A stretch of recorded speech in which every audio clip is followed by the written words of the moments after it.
As has been established as the standard for Season 6 by now, Jon Snow and the North are at the center of Episode 4. The big story this week was the reunion of Sansa Stark and Jon Snow. And I liked it very much. Not only did I like it, but I also thought that it would only have been too easy to blow it. It might seem a simple enough situation, but actually it was really tough to do the situation justice. You have to keep in mind here the situation among the Stark children, including Jon Snow, at the outset of this story.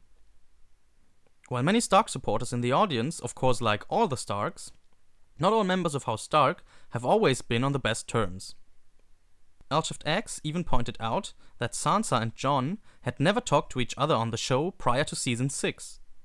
Sansa never really liked Jon, and probably even shared a lot of the negative beliefs about bastards that are prevalent in Westeros, and especially its high society, if you will, that Sansa always wanted to be a part of.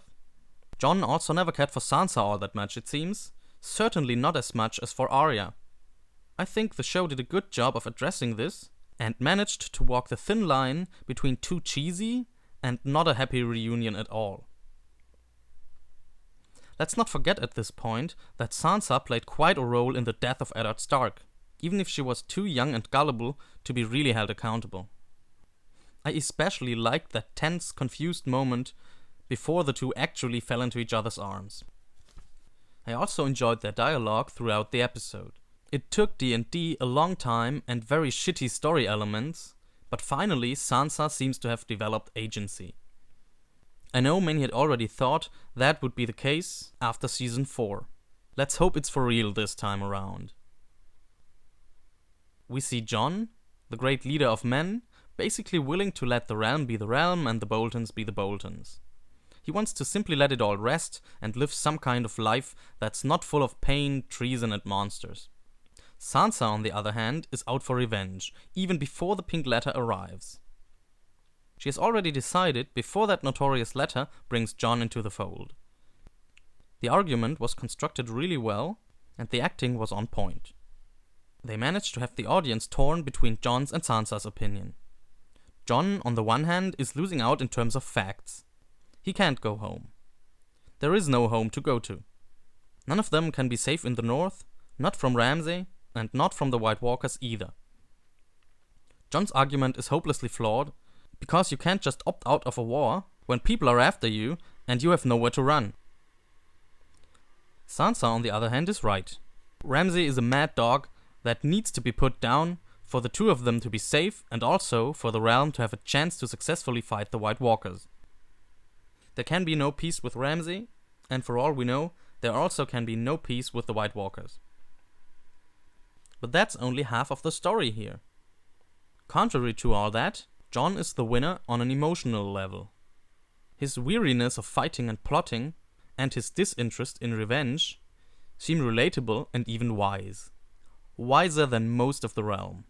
His possible aunt Dany, and his half-sister or cousin Sansa. In Sansa, we see the same lust for revenge that, despite coinciding with reason, has an unpleasant taste of destruction to it that we also see in Dany. Ramsay killing Osha, by the way, was alright for me. It made more sense than other recent deaths. In terms of the bigger picture, however, it raises the question if we can't really have a Ramsay scene for once that is not about torture, rape and death. Also at the Wall, we get the tender beginnings of what could become one of the great love stories of our time. Has anybody ever chewed on a piece of poultry as suggestively as Tormund Giantsbane? It's hard to judge Brienne's facial expression here, by the way. We should not forget that despite all her badassery with a sword, she is basically a maiden. She has only known men to deride her, and has always been awkward around men, love and sex. Does she even understand the look Tormund is giving her? Book readers must love all of this. The book version of Tormund is a much older man that claims to once have cut a she-giant's belly open to sleep in it. The giant later suckled him, taking him to be her child. He seems to have a fascination for huge women, and this is the show's version of it. Oh, and he talks about his member all the time, of course. It will be interesting to see where this will lead us. Also, Brienne did not drop the Shireen bomb just yet, but I don't think it will be long anymore. As pointed out above, Dany is in revenge mode again, just like Sansa. The Super Dario brothers finally find her and help her burn all the Khals of the Dothraki alive. Like Sansa's lust for revenge, Dany killing them is defensible.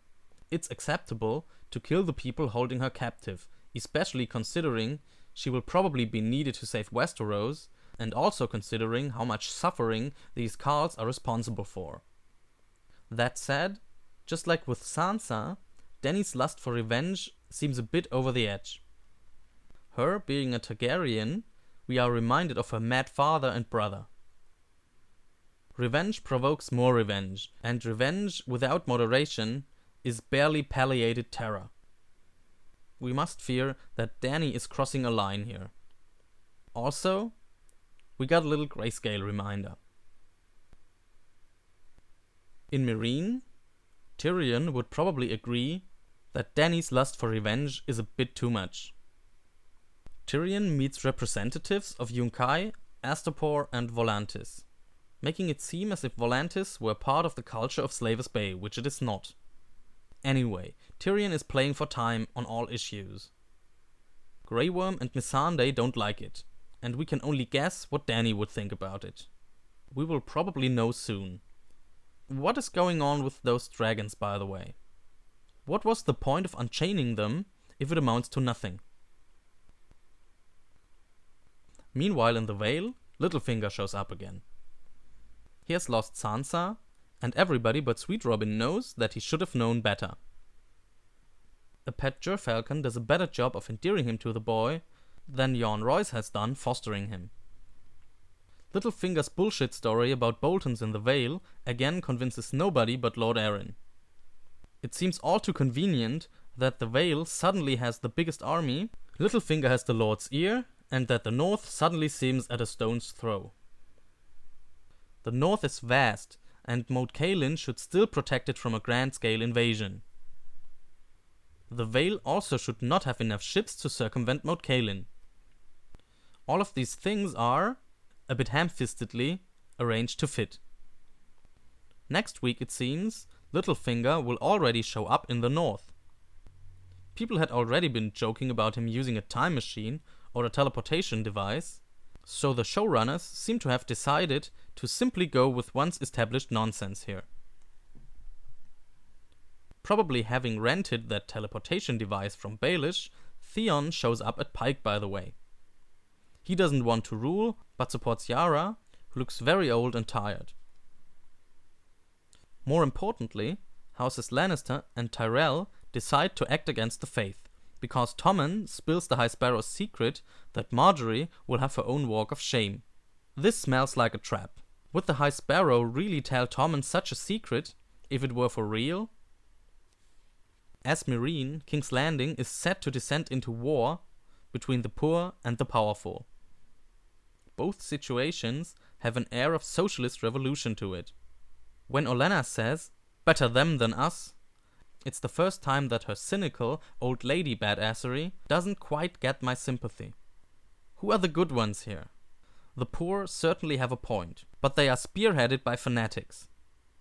The nobility, on the other hand, should have been busy furthering the welfare of the realm, instead of making life miserable for everyone through war, while we can't begrudge them their self-preservation instincts. For now, this is a lose-lose situation. This wraps it up for episode 4. If you enjoyed this video, please subscribe, share, like, comment, and visit the shit out of our blog.